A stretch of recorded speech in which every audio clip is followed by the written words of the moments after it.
distributed to the Lord of the worlds. Okay. Then after that, Ibrahim alayhi salam goes back to his family, his children, and he says something to them. Okay. So that's the next ayah. So the next ayah starts with wa. Wa means and. Okay. And the next word let's look at, it starts with these three letters. Okay. Waw, Swad, and Ya. This means to advise. If you are giving some advice to someone, like we will say wasiyat. What is wasiyat? You are giving some advice to someone. Okay. So these are three letters, and they belong to the group of the words we call fa'ala. Three letters. Okay. We are going to make another word by putting a shadda on the middle letter. Fa'ala. This is fa'ala.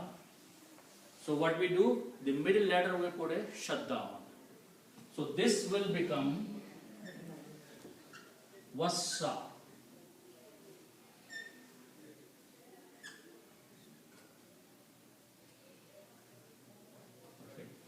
So let me write down separately what happens here. You have waw, a swad with a shadda, and then a ya. And again we put the three fathas on it. Okay? Wassa. Wassa means to command. Wassa means to command. Now there is a fine difference between the two words. Okay. Wasa means to advise someone. Okay, advice means that if you do some good, then Allah will do a good to you. You are advising someone. Okay. But if you say wasa, you are telling that person to do something. You are ordering that person. Okay. Wasa, command, order. Okay. So the word is, okay, so this one can be written like this. Wa, sa. The sound of this ya with a small fatha can be written like the sound of small alif. Okay. So this word is written this way, spoken as wassa. Wassa means he commanded. Okay. So and Ibrahim alayhi salam commanded. So here the person who is sending the command is Ibrahim. So Ibrahim commanded. And actually the word is after Ibrahim anyway in the Quran. So you will say, and Ibrahim commanded. And Ibrahim ordered. Ibrahim commanded. Now, is wasa only used for the last, like we say wasiyat nama? No, that comes from here.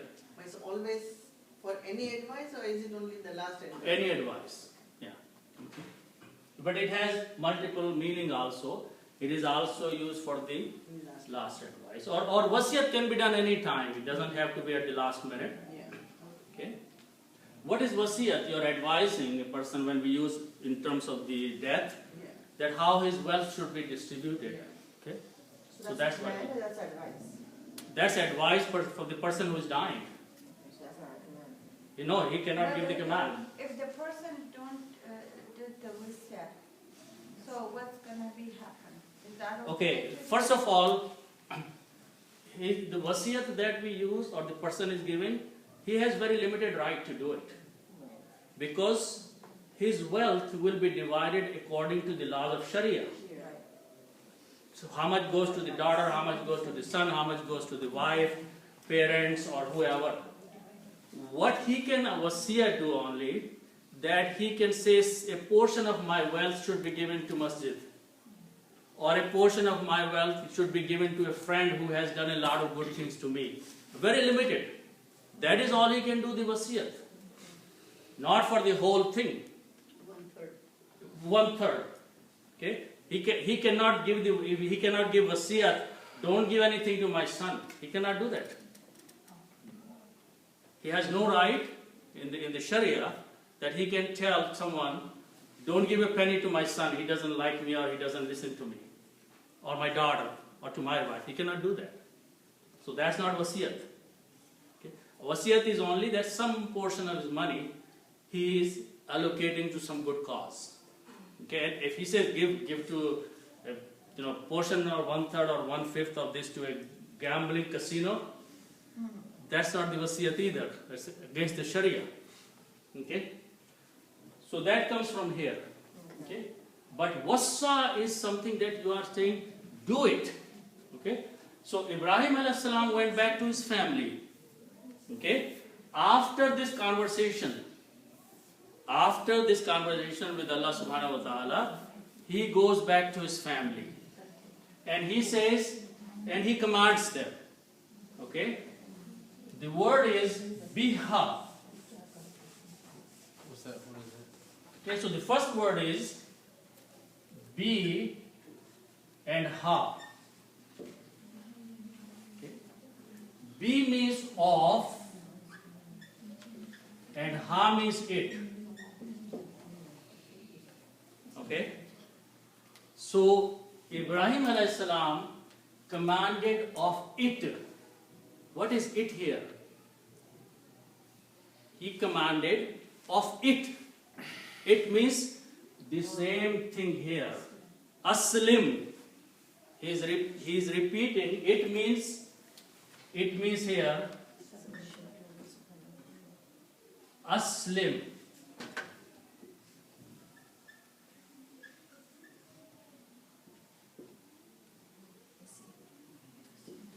He is saying this, aslim. He is saying to his children, you submit also. Okay, so this ha or it is pointing to this word here.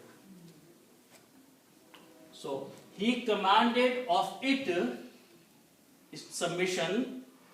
Ibrahim, which means you don't have to say he again, you have to say Ibrahim commanded of it, of the same thing. Okay? So that is, this ha means biha, of it, of the same command that he received from Allah subhanahu wa ta'ala. Submit. First he said himself, I submitted. Then he goes to his family and says, you do the same thing. Okay? So biha, of it. Ibrahim.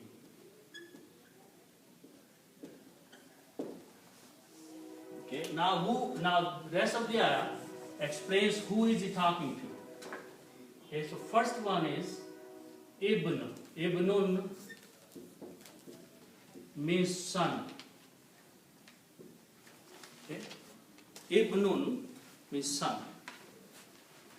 Okay? Bani is the plural. Bani means sons. We say Bani Adam, children of Adam. Okay? Children includes both daughters and sons. Okay? But here, a specific address is because he has two sons only. One is Ismail alayhi salam, and the other one is Ishaq alayhi salam. So he is talking to two sons. He, Bani, and who means his. So when you combine these two, it will be pronounced Bani he. His sons. So he said to his sons,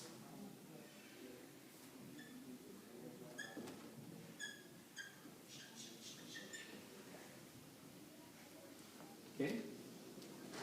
Wa means and then he talks to another person who is his grandson, Yaqub. Okay? So here he has Ismail and he has Ishaq.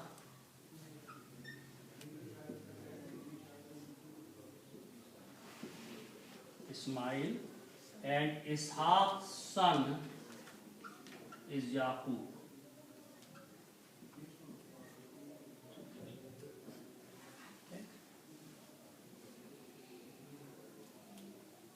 Okay. So Banihi includes these two, which is this word, Banihi, his sons, and then he is also talking to Yaqub, who is the son of Ibrahim alayhi salam's son Ishaq. So it seems that when he is talking, the Yaqub alayhi salam has grown up. Okay, he is not a baby or he is not born yet, but he is a grown-up person, and he is also given the status of being a prophet or a messenger. So basically, he is addressing three messengers after him. Both of his sons are going to be the prophets. And Ishaq's son Yaqub is also going to be prophet. So three prophets are mentioned here in the immediate family. Yeah, Yeah, if instead of Ibrahim, if there was an Arabic name, would it have got the kasra, Biha, Ibrahimi, and then Yaqubi it would say from Yaqubu, it would say into Yaqub. No, but there, yes. There's a Biha. B is the... No, but this B is not affecting this one. Biha. Ha is pointing to the aslim, that other word. Okay? Oh, okay, got it. So this biha is not going on this one. Okay, it ended with some other noun. Okay. So now we don't know if Ismail alayhi salam had any sons or children, but even if he had, they were not prophets. Okay. And so these are the only three prophets in his immediate generation that he is talking to them. So he is saying, he is commanding the same thing to these three and saying, you also submit, okay, all three of you, okay. Now he is further saying something. So at this point, his first statement is complete. He commanded his two sons and Yaqub for doing the same thing, to submit to Allah subhanahu wa ta'ala. Now he's talking a little bit more to these people, to his three family members, by saying, Ya Baniya inna Allah astafa. So this is something he additionally saying to them. Okay? Astafa. What is astaf? Okay. We'll come to that. Okay? So first thing is that Ya means O. Bani means sons. And Ya means mine or my. This word is made of three parts. Ya, Bani, and another Ya. Okay. What's the meaning? O my sons. He is addressing them. Okay. O my sons. Okay. So when you write down these together, you can combine these two and you can write down Ya with a little alif there, which is this replacing the big alif. Bani, and this another Ya, you can put a shadda there. So this is another way of writing these three letters, three words together. Okay? Ya Baniya. O my sons. So he's addressing them. O my sons.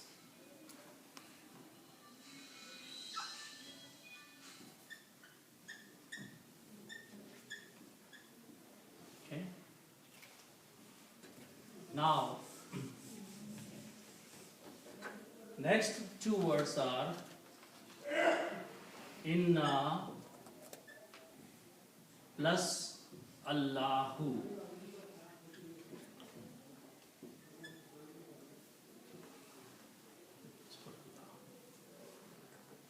These are two separate words. Inna means surely, and this word is Allah.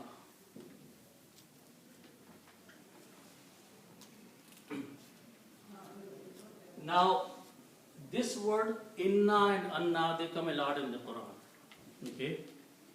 That means they bring the meaning of emphasizing, making sure, indeed, certainly, without any doubt. But they also have an effect. When a noun comes after that, they change this dhamma to a fatah. Okay? So this word, when written together, these two words will become Inna Allah. And alif is not pronounced. Inna Allah, indeed or surely Allah. Okay? So the combination of this takes out the sound of this alif in the middle and changes the sound of dhamma to a fatha. These are a lot of small ayats you probably remember. Inna Allaha ala kulli shayin qadir. Inna Allaha. Okay? Inna Allaha ghafurur rahim. Many ayats. So when inna comes, then word Allah becomes Allaha. Okay? Allahu becomes Allah. So he is saying, O my sons, surely Allah.